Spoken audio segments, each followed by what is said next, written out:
Hello and welcome to my not very entertaining but educational video. You've got a quiz coming up on Friday, your midterm review test, and one of the outcomes for grade 7 is adding and subtracting decimals. This is the quiz that you wrote a while back when we did this, and so I've given you another copy so you can review. We have front-end estimation here, and that's the first and most important thing you can do.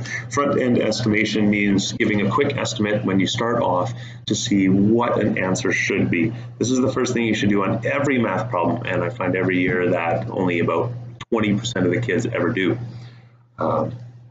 Correlation, usually that 20% does very well in all their math marks. So let's take a look at front-end estimation. What might the sum or difference be? Well, this looks like, when I see it, we've got, here I'll zoom in just a little bit.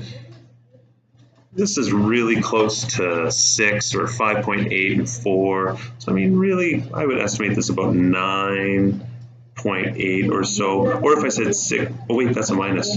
Oops. If I said 6 minus 4, it's like a 6 minus 4 equals 2. Or it could even go to 1 decimal point. I could say that that's like 5.8 minus 4, and say that that's about like 1.8 for an estimate. This front-end estimation, I could say that it is, say, 13 plus 6. That wouldn't be too bad. Or I could get a little closer. I could say that's about 12.8 plus 5.5. But that gets pretty specific at that point. However, it all depends how specific you want to be for your estimate. I think these are now self-explanatory from what I've done there, so I'll move on. So for each problem below, solve using front-end estimation what the answer should be, then solve for the answer.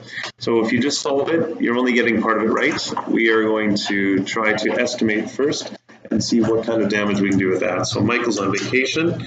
He's given a budget. Let's see, we got Michael. His budget is $100. He bought a t-shirt, a hat, and a lunch, and also some new shoes. How much does he have left for the remainder of the trip? Well, the first thing is to estimate, because we are doing front-end estimation as the focus on this exercise. So he's got $100. Well, let's see, a shirt, so let's say 20 bucks. We got a hat, we'll say $16. Another lunch, well, that was about $19. That's a pretty special lunch. And then he's got some new shoes that he looks like he got a pretty good deal. If I add all of that up, minus the decimals, I got 36. Okay, let's do it the old way. I could just do it in my head and go 36, 46, 55, 75, 84. But let's double check that. That's 15 and that's 4. Wait, that's 24. 4, 5, 6, 7, 8. And so we've got about $84. If I take his $100 and I minus $84, I'll get about $16 left over. So the question said, always review the question, how much does he have left for the remainder of his trip? Roughly $16, but of course if I want to get exact, I'm actually going to take out my trusty calculator here and actually put in all the numbers, where I would say 19.87 plus 15.99 plus 18.99 plus 28.76, and then I would find out exactly how much he has left, and then I can see clearly he has $16.39 left because I take 100 minus that. Next, when baking for his latest test project, Johnny needed ingredients. He had $10. He bought this, this, this, and this. Does he have enough? How much should he have left? So once again, you're just adding up those decimals and minusing them from 10. I think we've already done that, so I'll go to the next table. Use the table below as a guide to find at least 2 combinations of numbers that equal the sum shown. I'll show you the ridiculous easy way, and then I'll show you a more complicated way. So here's a ridiculous easy way.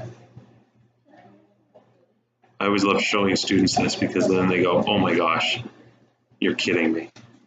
Let's take a look at what I wrote. So as you can see, you have 6.733 plus the final thousandth making it the final decimal. Of course, then I could go 6.732 and put 2 thousandths there. Or I could make it more complicated. I could just go like this, take away 111. Oh.